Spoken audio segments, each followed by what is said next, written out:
Hi குட்டீஸ், நாம் இன்னைக்கு ஓணம் பற்றிய கதையை தான் பார்க்க போகிறோம். பார்க்கலாமா குட்டீஸ்? வாங்க வீடியோக்குள்ளாடி போகலாம்.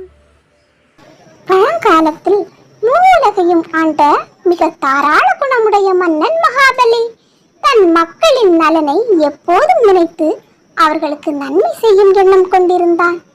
அவன் தன் நாட்டை மிகவும் செழிப்பாக வைத்திருந்தான். மகாபலியின் இந்த நல்ல குணத்தை கண்டு மகிழ்ந்த இறைவன் திருமால் அவன் ஆணவத்தை போக்க விரும்பினார். ஒரு நாள் திருமால் வாமன அவதாரம் எடுத்து மகாபலியிடம் 3 அடி நிலத்தை தானமாக கேட்டார். மகாபலியும் தாராளமாக தானம் கொடுத்தார். திருமால் தனது முதல் அடியால் பூமியையும் 2வது அடியால் விண்ணையும் அளந்தார்.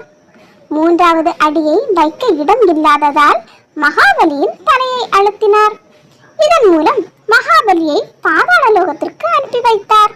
பாதாள லோகத்தில் இருந்தாலும் தன் மக்களை மிகவும் நினைத்த மகாபலி ஆண்டுதோறும் திருவோண நட்சத்திரத்தில் தன் நாட்டிற்கு வர திருமாலிடம் வேண்டிக் கொண்டார்.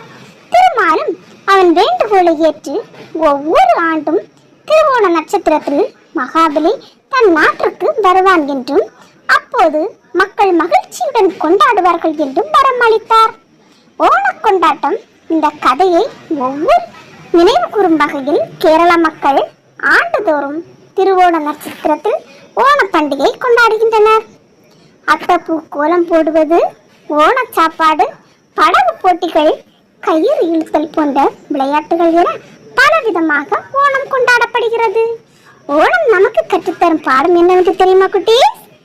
தாராள குணம், பிறருக்கு உதவும் மனம், கடவுள் மீதுள்ள பக்தி, மக்கள் ஒருங்கிணைந்து கொண்டாடுதல். ஓண பண்டிகை நமக்கு மகிழ்ச்சியையும் நல்லொழுக்கங்களையும் உணர்த்துவதாக இருக்கட்டும். தேங்க்யூ ஃபார் வாட்சிங். லைக் பண்ணுங்கள், ஷேர் பண்ணுங்கள், மறக்காமல் சப்ஸ்கிரைப் பண்ணிடுங்க. பாய்.